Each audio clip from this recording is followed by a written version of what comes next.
nañu mbégte dellusiwaat ànd ak yéen comme ni ñu koy defee tous les jours ci seen chaîne bi bu fekkee gan nga ci chaîne bi abonneel nga bës ko la notification bi waaye itam nga partagé ko ba ñeneen mën ci daal di jot dañuy dikk ak yéen ci li nga xamante ni rek moo daal di gën a fës ci ay xibaar ci bés bi di le 14 août 2026 maanaam fukki fan ak ñeent ci weeru août yemook aljuma. dañ koy daal di doore ak assemblée nationale ak coowul crédits spéciaux ak fonds politique yi nga xamante ni nag jamono jile wala sax ni ki démb daal nañu amal examen en commission d'une proposition de loi bi nga xamante ne kii di honorable député Guy Marius Sagna ak Mame Diarra Bèye ak honorable député Alphonse Mané Samb ñoom ñi le daal ñoo porté bi lépp proposition de loi soxol crédits spéciaux ak fonds politique yi léegi ngir nag bëgg ñu daal di koy encadrer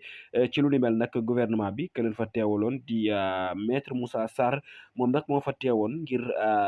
défendre wala ngir indi amendement yi nga xamante ni moom la gouvernement bi di sàkku ci bile proposition de loi moom nag moom maître Moussa Sarr nag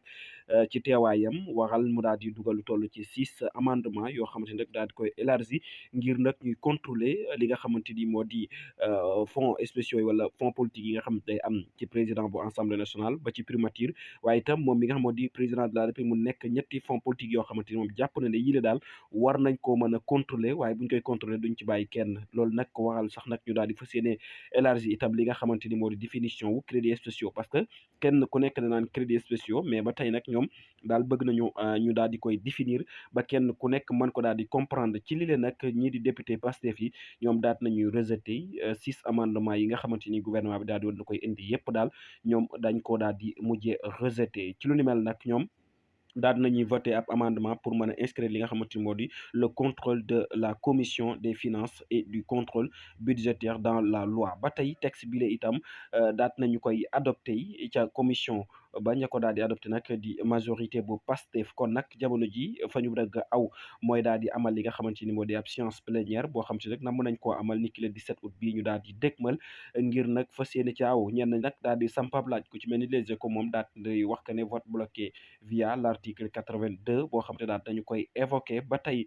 ci lu ni mel nag groupe parlementaire bu Pastef moom ni ki tey ji sax doon nañ amal ab point de presse boo xamante ni nag dañu dikk ngir dikk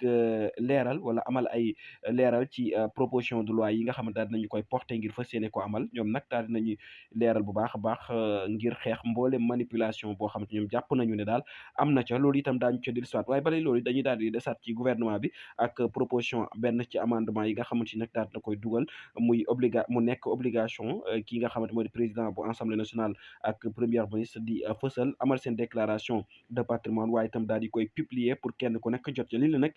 député majorité bi ñoom nag daat nañ cay ànd daat nañu d'accord ñu daal di amal bi lépp modification ci article 37 bi ngir nag kii di président de la république ak président bu assemblée nationale waaye itam ki nga xamante ni moo di premier ministre ñoom ñëpp ñu daal di amal ay déclaration patrimoine bu ñuy dugg ak bu ñuy génn waaye itam ñu daal di publier li nga xam moo di seen ay déclaration de patrimoine lu ni mel nag député yi lañ ca bëgg nag daal di nañuy fay am ca la nga xamante ni moo di séance plénière bi ñu fas yéene amal le 17 août daal ci lañ ko bëgg a voté ginnaaw loolu nag daal di nañuy amal ab point de presse boo xamante ni doon naa leen ko junj tout à l'heure muy point de presse boo xamante ni nag ñoom ñii di majorité Pastef bi ñoo ko génn dañ ko amal ku ci mel ni Guy Marius Sagna Ayib Daffé ñoom nag ñu gën ca fës ndax Ayib Daffé moom daal nay indi ay leeral ci li nga xamante ni moo di révision constitutionnelle bi nga xamante ni amaloon nañ ko ci fan yi ñu daal di génn ñu daal di koy bloqué par vice forme loolu nag tax moom mi daal nay dellusiwaat ci commission bi ak proposition de loi bi nga xamante ni daal nañ koy porter fas yéene ko amal séance plénière ni ki la 17 bi ñu daal di dégmal moom jàpp na nag lii amul kenn koo xamante ni daal mën na ko daal di bloqué waat ndax lan ndax nee na kii di président de la république maanaam exécutif bi daat na ci d'accord majorité bu Pastef bi tam daat na ci d'accord maanaam assemblée nationale d'accord na ci exécutif bi tam d'accord na ci kon jàpp na ne bu ci recours amee rek ab complice am na ci lu ni mel ndax nag lii mooy la ñu bëgg mooy président de la république ak président bu assemblée nationale primature kenn ku nekk amal sa déclaration de patrimoine waaye itam daal di koy publier moom jàpp na ne daal bi les proposition de loi képp koo xamante rek daal di nga koy bloqué daal am na benn complicité boo xamante ni wala benn complice boo xamante ni yaa ngi koy doxal ci lu ni mel ndax exécutif bi daal nay d'accord